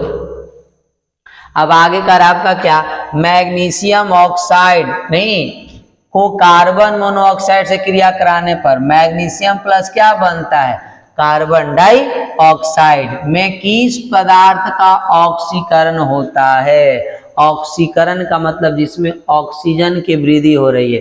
तो कार्बन मोनोऑक्साइड में क्या हो रहा है, बस वृद्धि, यानी इसका ऑक्सीकरण हो रहा है। किसका हो रहा है, ऑक्सीकरण, ऑक्सीजन में वृद्धि हो रहा है ना, यानी उपचयन हो रहा है, उपचयित हो रहा है। तो कार्बन मोनोऑक्साइड में क्या हो रहा है आपका, ऑक्सीकरण। इसलिए यहाँ पर क्या मारेंगे हम लोग, बी ऑप्शन सही हो जाएगा। कार्बन मोनोऑक्साइड का ऑक्सीकरण हो रहा है ना, यहाँ पर ऑक्सीजन जुड़ रहा है इसके साथ। आगे चलेंगे हम लोग लास्ट क्वेश्चन की तरफ, समझ गए नहीं। अब लास्ट क्वेश्चन है आपके लिए, समझ गए नहीं। तो हम लोग बहुत सॉरी लास्ट नहीं, एक के बाद एक और क्वेश्चन होगा। तो किसी रासायनिक अभिक्रिया के दौरान परमाणु क्रमांक नहीं, परमाणु क्रमांक यानी जेड जो होता है प्यारे विद्यार्थियों, वो क्या होता है। तो हम लोग जानते हैं कि जेड बराबर क्या होता है, पी, यानी प्रोटॉन संख्या और परमाणु संख्या दोनों सदैव बराबर होते हैं। इलेक्ट्रॉन संख्या उदासीन अवस्था में बराबर होता है, लेकिन आयनिक अवस्था में या तो कम होता है या तो ज्यादा होता है। किससे, परमाणु संख्या और प्रोटॉन संख्या से। लेकिन परमाणु संख्या प्रोटॉन संख्या बच्चे सदैव समान होते हैं, किसी भी तत्व के लिए ये बदलते नहीं है, समझ गए ना। जैसे हमसे पूछे आप मान लो सोडियम, तो सोडियम की परमाणु संख्या 11 होता है और प्रोटॉन संख्या भी 11 होता है, ये अब बदलेगा नहीं। लेकिन जैसे सोडियम आपका क्या करता है, नहीं सोडियम 11 एक इलेक्ट्रॉन को त्याग करके किसमें बदल जाता है, सोडियम आयन में। तो यहाँ पर आपका 10 इलेक्ट्रॉन हो गया, यहाँ इलेक्ट्रॉन की संख्या 11, प्रोटॉन की संख्या 11 और जेड का भी संख्या परमाणु संख्या भी 11। लेकिन यहाँ पर इलेक्ट्रॉन की संख्या हो गया आपका कितना, 10, लेकिन प्रोटॉन संख्या और जेड 11 का क्या रहेगा आपका, 11 ही रहेगा। नहीं, ये दोनों बदलते नहीं हैं, केवल इलेक्ट्रॉन बदलता है, लेकिन परमाणु संख्या और प्रोटॉन संख्या बदलते नहीं है। तो परमाणु क्रमांक होता है ऑप्शन के आयतन के साथ परिवर्तन नहीं, वही रहता। हाँ, तो ये ऑप्शन हो जाएगा सही, वही रहता है, बदलता नहीं है। परिवर्तन, तो परिवर्तन नहीं होता है, वो सेम रहता है, बदलता नहीं है। कोई भी तत्व हो, नहीं चाहे अभिक्रिया कर रहा है किसी के साथ भी, तो अभिक्रिया के दौरान भी उसके प्रोटॉन संख्या परमाणु संख्या कभी बदलते नहीं, वो सदैव बराबर होते हैं। समझ गए ना, वो समान रहते हैं, वही रहते हैं। चलिए अब लास्ट क्वेश्चन बहुत प्यारा सा है कि अवक्षेपण अभिक्रिया तब एक होती है जब एक जलीय घोल में पाए जाने वाले एक अभिकारक का धनायन दूसरे अभिकारक का किसके साथ ऋणायन का, दूसरे अभिकारक का क्या करता है, ऋण आयन से मिलकर क्या बनाता है। यहाँ अवक्षेपण अभिक्रियाएं का मतलब होता है वे रासायनिक अभिक्रिया जिसमें अवक्षेप का निर्माण होता है, उसे क्या बोलते हैं, अवक्षेपण अभिक्रिया। और अवक्षेप का निर्माण जो होता है बच्चे, वो द्विविस्थापन अभिक्रिया में होता है। नहीं, तब जब आयनों का आदान प्रदान होता है तब, और जो अवक्षेप बनते हैं वो विलयन में अघुलनशील होते हैं, ठोस के रूप में आपका विलयन के अंदर रहते हैं, विलयन से पृथक हो जाते हैं, अलग हो जाते हैं। समझ गए, नहीं वो घुलते नहीं है, नहीं द्विविस्थापन अभिक्रिया में। तो यहाँ ऑप्शन एक अघुलनशील अम्ल है, नहीं ये ऑप्शन गलत हो जाएगा। एक अघुलनशील आयनिक ठोस, तो हाँ ये ऑप्शन हो जाएगा आपका सही। एक अघुलनशील आयनिक ठोस जो होता है अवक्षेप के रूप में पड़ा रहता है। समझ में आ गया ना ये चीजें हैं बच्चे। तो इस तरह से हम लोग कर सकते हैं क्वेश्चन को, समझ गया नहीं। अब इसका उदाहरण भी अगर चाहें तो आप लिख सकते हैं, उदाहरण समझ सकते हैं। जैसे AgCl सिल्वर क्लोराइड को आप सोडियम नाइट्रेट के साथ क्रिया कराएंगे, सिल्वर क्लोराइड के विलयन को सोडियम नाइट्रेट के विलयन में डालेंगे, यहाँ से आयनों का आदान प्रदान होगा और बनेगा क्या, AgNO3 जो अवक्षेप के रूप में बन जाएंगे और NaCl विलयन में क्या हो जाएगा आपका, घुल जाएगा। सिल्वर नाइट्रेट आपका ये क्या हो जाएगा बच्चे, अवक्षेप। क्या बनेगा आपका, अवक्षेप के रूप में बन जाता है। नहीं तो ये आपका क्या होता है, अवक्षेप, ये आपका अघुलनशील होता है। कैसा होता है, अघुलनशील ठोस के रूप में रहता है। नहीं अघुलनशील, ये आपका घुलता नहीं है विलयन का, अघुलनशील ठोस आपका होता है प्यारे विद्यार्थियों। समझ गए नहीं ये चीज। तो यहाँ ऑप्शन कौन हो जाएगा आपका सही, इसके लिए ऑप्शन आपका बी एकदम सही हो जाएगा। समझ गए, हम लोग का क्वेश्चन लास्ट हो जाता है। 50 नंबर क्वेश्चन देखे और एक क्वेश्चन आपको पीछे छोड़ दिए हैं आपके लिए। वहां पर आपको बताना है क्या कि नाइट्रस जो नाइट्रोजन NO2 नाइट्रोजन डाइऑक्साइड जो है, इसकी जो धुआं निकलता है वो कौन सा रंग का होता है, किस रंग का होता है। नहीं तो इसको आपको जवाब देना है विद्यार्थियों, ये होमवर्क समझिए आप लोग। नहीं किस रंग का होता है, समझ में आ गया ना। चलिए तो अभी हम लोग 50 क्वेश्चन देखे फर्स्ट चैप्टर का, नहीं रासायनिक अभिक्रिया एवं समीकरण। हम लोग नेक्स्ट लेक्चर में इस चैप्टर का लघु उत्तरीय और दीर्घ उत्तरीय प्रश्न देखेंगे। इसके बाद हम लोग आगे सेकेंड चैप्टर जो आपका है एसिड बेस एंड साल्ट, उस चैप्टर का ऑब्जेक्टिव 50 करेंगे। इसके बाद लघु उत्तरीय प्रश्न, दीर्घ उत्तरीय प्रश्न। समझ गए नहीं। और विद्यार्थियों आप अभी से ही अपनी तैयारी में, जो भी आप पीछे लापरवाही किए, लेकिन अब आपके एग्जाम का, बोर्ड एग्जाम के लिए, चाहे कोई भी बोर्ड का हो, तो लगभग 1 मंथ आगे पीछे आपका सभी बोर्ड का एग्जाम हो जाता है। तो आप 24-25 सेशन के जो भी 10th क्लास के विद्यार्थी हैं वो पूरी अच्छी तरह से अब अपनी तैयारी पर लग जाएं। कोई लापरवाही करना नहीं है अब, क्योंकि समय बहुत कम बचा है आपको। नहीं, और कम समय में आपको बेहतर करना है। समझ गए नहीं। तो सारी क्वेश्चन हम लोग देखेंगे हर चैप्टर से, नहीं प्रत्येक चैप्टर से, कौन से चैप्टर से कितना क्वेश्चन पूछा गया किस वर्ष, नहीं तो सारे हम लोग प्रीवियस ईयर का भी क्वेश्चन सॉल्व करेंगे। इसमें जितने क्वेश्चन बताए, इसमें बहुत सारे क्वेश्चन जो आपका पूछा हुआ है एग्जाम में। समझ गए नहीं। तो आज हम लोग इस लेक्चर में यहीं तक छोड़ते हैं। 50 क्वेश्चन सोल्व कर लिए हम लोग, जिसमें एक क्वेश्चन आपको होमवर्क दिए, इसको आप बताएंगे NO2 का कौन सा जो धुआं निकलता है किस रंग का होता है, इसी को आपको बताना है। समझ में आ गया ना। चलिए तो आप सभी विद्यार्थियों को मेरे साथ इतने देर तक बने रहने के लिए बहुत बहुत धन्यवाद, दिल से धन्यवाद। और आप सभी विद्यार्थियों से उम्मीद है कि आप बहुत अच्छी तरह से तैयारी करेंगे और बहुत अच्छे मार्क्स लाएंगे। समझ गए नहीं? तो चलिए आज हम लोग यहीं तक रहने देते हैं, फिर मिलते हैं अगले वीडियो में हम लोग। तब तक आप अच्छे से इसे फिर एक बार अगर दिक्कत हो तो उसे रिवाइज कीजिए, एक बार फिर से इसे देखिए और सब कंसेप्ट के साथ आपको क्वेश्चन को सॉल्व कराया है। नहीं, इसमें भी अगर आपको दिक्कत होता है आप कमेंट में अपना डाउट्स लिख सकते हैं। धन्यवाद।